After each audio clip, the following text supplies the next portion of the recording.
Hello, today's video is just going to be a few small shifts that have taken place over the last day or so on my personal project.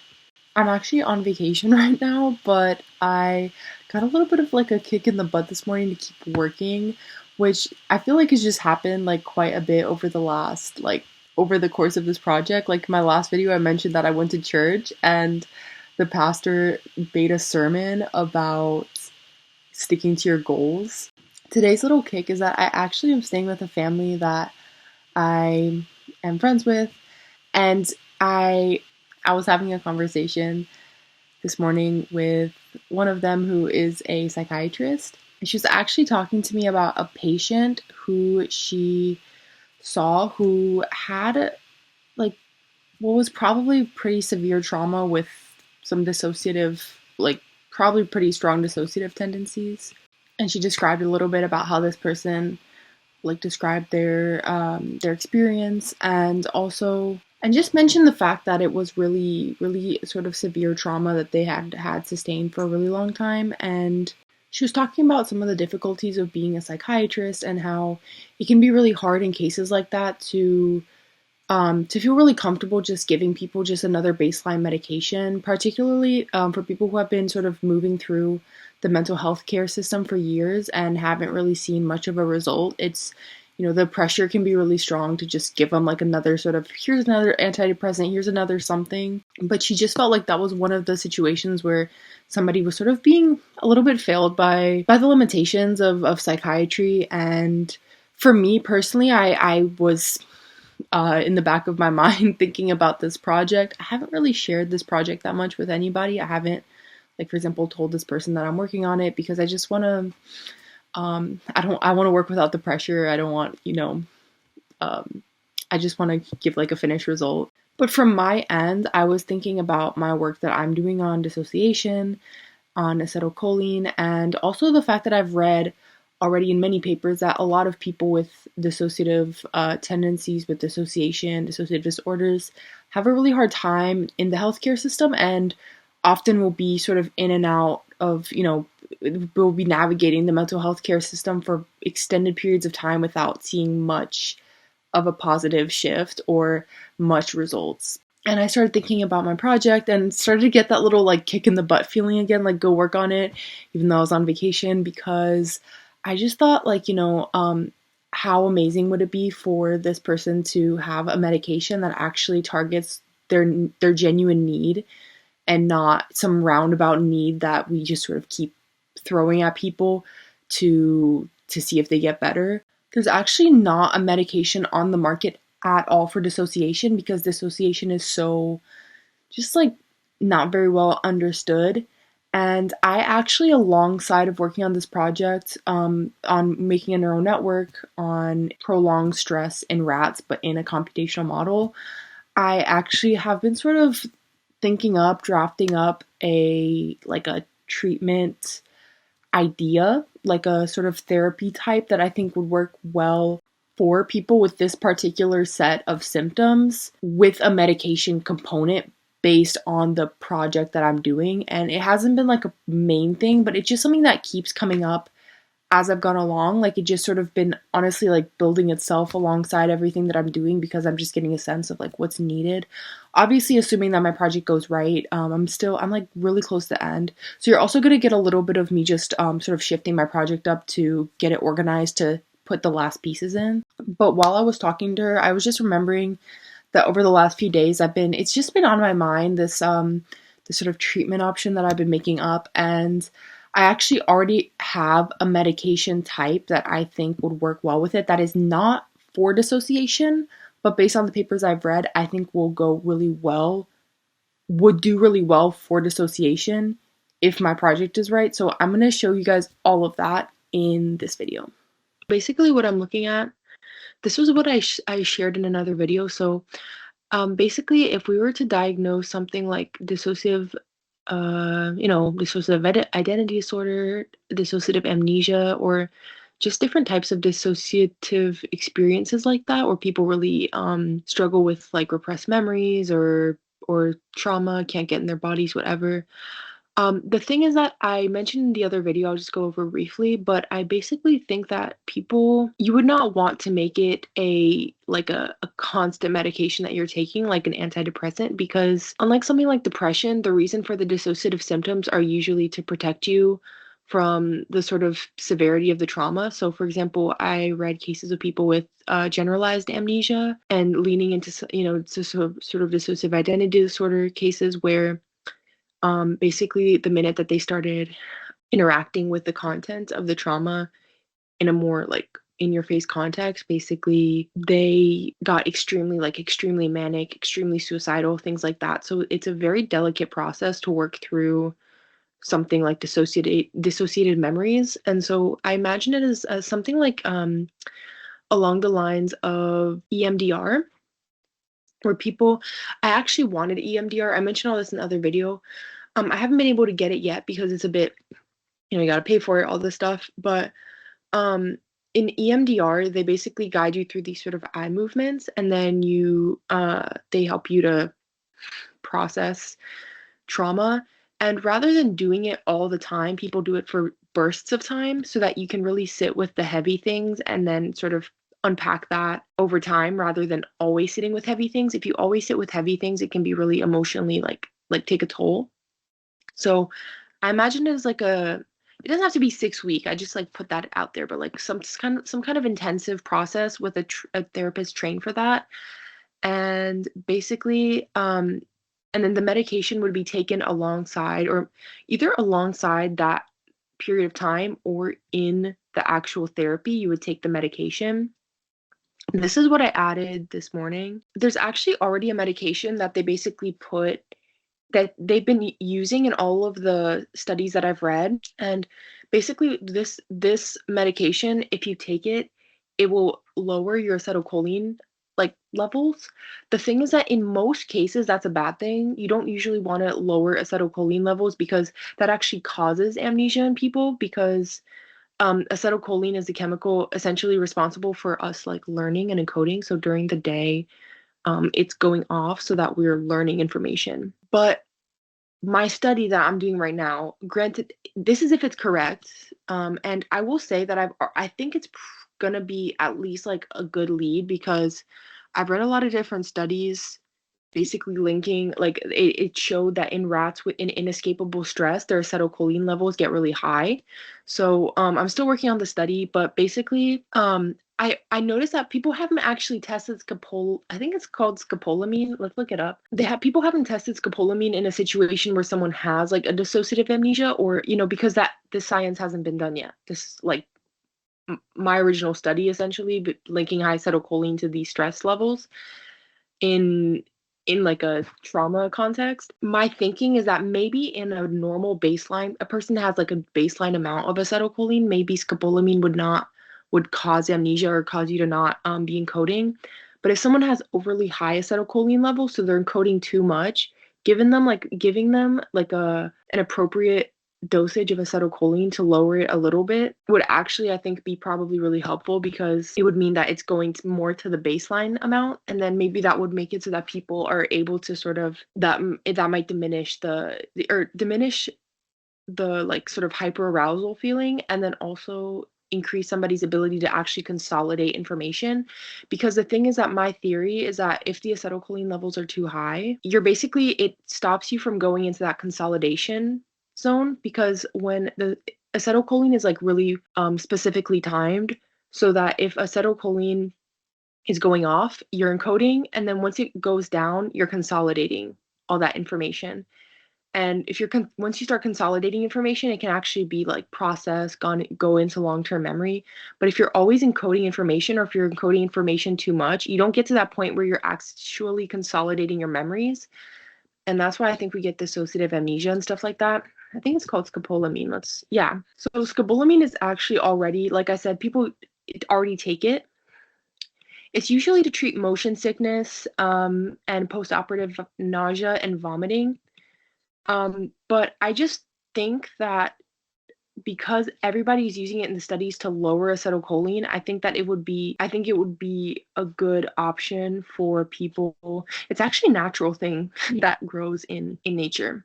I think in a proper dosage, I think it could be a good option for dissociative amnesias and things like that. Yeah, usually this is what I'm saying. Usually in someone that already has like normal acetylcholine levels going off, if people take too much of it, it can even make them delirious or like have hallucinations because we want to be encoding in their proper time. But I do think it's going to be this is all going to be linked to high acetylcholine levels. So I'm wondering if that would be a good medication option.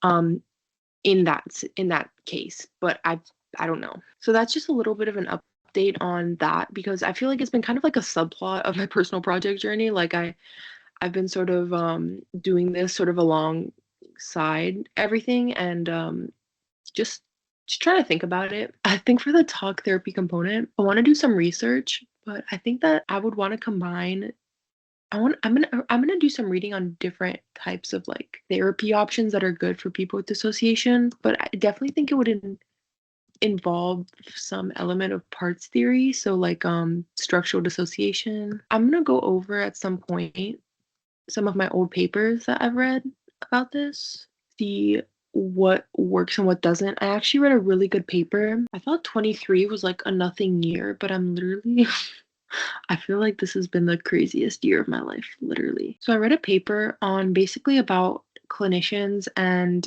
how they responded to people with it was I think it was particularly dissociative identity disorder. Basically, it says the goal of the study is to empirically explore the potential benefits in using a conceptualization lens that contemplates a structural dissociation of self and parts. um, I'm gonna link the paper below, but it's just basically about how that particular mode of thinking helped people who were dealing with patients that had sort of structural dissociation issues. So what they said is the problem was that a lot of people weren't really that educated on dissociation and how like what are the good therapies for it. It said rigid models like CBT and psychoanalysis were not usually enough for that.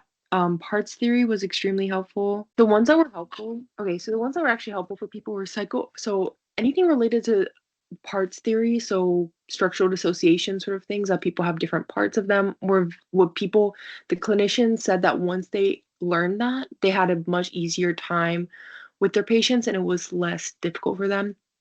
Then they said psychodynamic therapy helped. I don't even know what that is, as well as ego state therapy. Okay, and so alongside of that, um, these are some of the things that people said were just helpful. So relational attunement, gradual pacing, and somatic engagement. I will say from personal experience, when I'm feeling like I get a lot of overwhelm where I can't really do anything about it. Like I don't know where it's coming from, sort of, and I just feel the sense of overwhelm. And for me, getting too in my head, I think doesn't help me much. Like that's the thing is they said a lot of people had issues with the over intellectualizing that came from some of the other, like for example, psychoanalysis.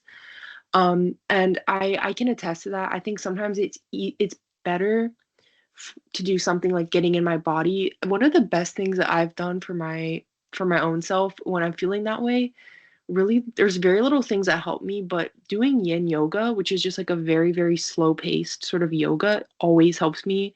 So I do think that it should be like a combo of like a lot of these different elements. These are all the things that the study said were the most helpful um for people with this type of dissociation. So that's what my talk therapy component would be, but I don't know how to put that together because that's not my focus right now. So yeah, but just an update. Like I've been really thinking about this and just feeling I felt like grief this morning, I guess, thinking about how people just be in therapy so long, medications, like there's not really medication specialized for this. So yeah, this is what I want to put together over time, and it's just been kind of building as I've gone along. So I really just wanted to write down like what is missing and what do we have. This is what we have so far in like the little piece that I had. It's like again an imperfect list of like the dynamics. So it has this, it has this. So it has a C3 to C1 sharp wave ripple. This is everything that I'm taking from the Jonk et al. Study of the how the sharp wave ripples work in the C3 to C1, and then that one actually already includes things like I need to check. I think it has recall already like installed in there, if that makes sense. And I put it down here. Recall acetylcholine. Acetylcholine I just added in the last one, but I don't feel fully satisfied with everything that I have in there because I wanted to have like the what's the word, gating mechanism, sort of like, or like thresholds, ACH thresholds. So when if it has a certain amount, it'll like open, and then if it has a certain amount, like if it has a certain amount, it's not encoding, and then if it has a certain amount, it starts consolidating. I think they already put that in there, but I need to make sure. This is something that I really want in there, is that I wanted to like, I want arousal to be just like sort of considered. So some of the rules of how binding works with arousal. So for example, like things that are more arousing are like maybe more likely to get consolidated, question mark. This is a thing, is that one of the big things I've been reading about is how there's like a little bit of a U shape to arousal. So basically, if it's too arousing, it's less likely that things are going to get around it are going to get sort of properly encoded. But if it's like medium, like sort of like slightly high, but not too high arousal, then things are more likely to sort of bind well. So, for example, a really, really exciting event, you're really likely to remember that. But for example, a trauma, you're less likely to remember the pieces around it. So that's sort of like U shape tendency, I guess, is something that I want to make sure is accounted for. And that's not in there yet. And then, of course, things that are less arousing are like, I guess, just likely to be recalled over time. I need to make sure how to get that in there in a way that sort of it's clean and it fits in well with everything that I'm doing, but that's not there yet. So that's something we need to add. And then what else? Nodes, memory. Memory is not in there yet. So we're actually going to split this a little bit. So this is just like the basics, right? I'm going to call this the stage because that's actually kind of what my ChatGPT sort of implied that it was in like another part. So this is the stage. Then we have encoding, but this is the list that I made. Everything that's supposed to be in this. I think the consolidation phase slash like recall phase, I think that's my weakest point right now. Like I need to actually do more reading to understand like what do I need to happen. That's the most important point. Actually, like that's literally the most important part. And I feel like my knowledge there is like a little bit like I think that's like my biggest point of confusion, like what's happening, like what do I need it to do for me to get the answer that I want to get. Like I've gone through different like sort of thought processes with it. Like do I need them to recall? I was gonna have the fake mice do two different recalls, like okay, recall it once, now recall it a second time and see what binds the second time around. I'm still back and forth on like if that's appropriate, if that's how I want to do it. But so here, so I've split it into like a different section. So we have the stage, so everything that needs to be in it, just like as a baseline thing. That it has most of it because this is just the stuff that I've already pulled from other neural networks. I need to make sure that all the numbers match the Sprague Dolly rats for like neuron count, pyramidal cells, all of that. Which I got the numbers, but the study that I used, they didn't actually like they didn't match that to this specific rat type because why would they? But I think I am gonna match it just to make sure that that's biologically realistic as well.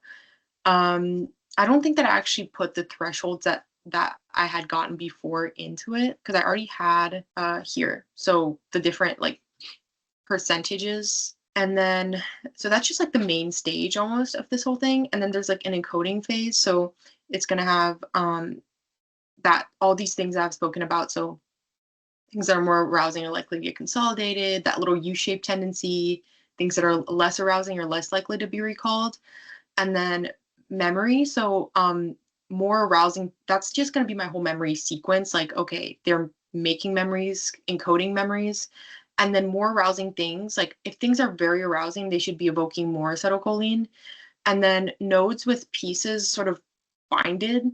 I still that's like another sort of point of like a weak point, I think, even though I think it's just all it's gonna take is me transferring all of the information that I have into my literature review because I did actually already read quite a lot, just not in the literature review yet, or like that document.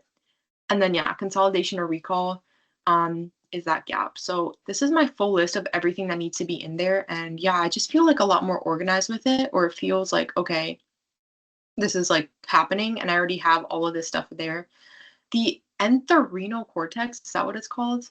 I do need to read about it because I know that it's in these researchers' neural network. I know that ChatGPT threw it in itself as well, and I don't actually know what it does, even though I know that it's important. So I need to read about it, and then yeah. So I think that's everything for now. But it's pretty crazy how this is actually happening, and I just feel like I'm getting so many more pieces, being like, okay, like this is getting completed now. You know, I'm someone who stays with things for like a really long time. Like my energy can be so sustained for so long. Like I don't drop things that easily, and for a long time I thought that was like a bad thing about me.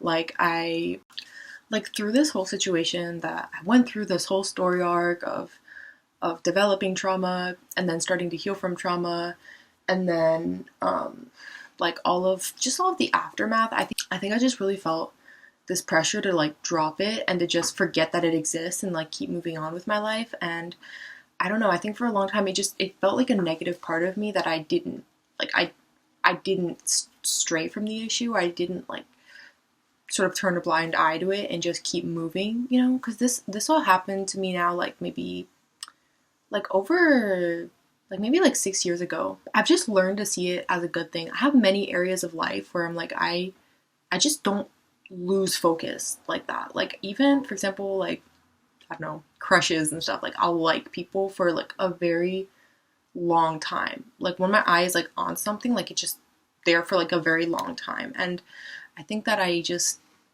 don't know. I think I've just been learning to see like the beauty in that and just not see it as a bad thing and see it as dedication. And a lot of times I think people just leave before things get good or before you can really reap like the gifts and the benefits. And yeah, I think I've just learned, I mean, obviously it's like a balance, you know, but I think I've just like really learned the value of like having like a vision and just sticking to that vision for a long time. I think that's really what it takes to be a successful person. It's like you just got to have the vision, and like no matter what, like you cannot stray from that vision, like just eyes 100% on the vision. And yeah, I think that's just been like a perk for me, like that I didn't move on. Like it was a good thing for me to not move on and to be like I really feel called to stay here, you know? I really like to get to the bottom of things, or I think I'm just very thorough, you know what I mean? I think that's just me. So it's just kind of funny. I think looking and just seeing the progress that this has made over like the last, what, like 6 years since I've gone through this, and just all the different levels of layers of like, I'm going to keep like figuring it out. Like I'm going to keep going through each and every little section and just uncovering it and uncovering it. And I'm not going to quit. If there's an issue, you know, or if like there's a problem, like I'm there.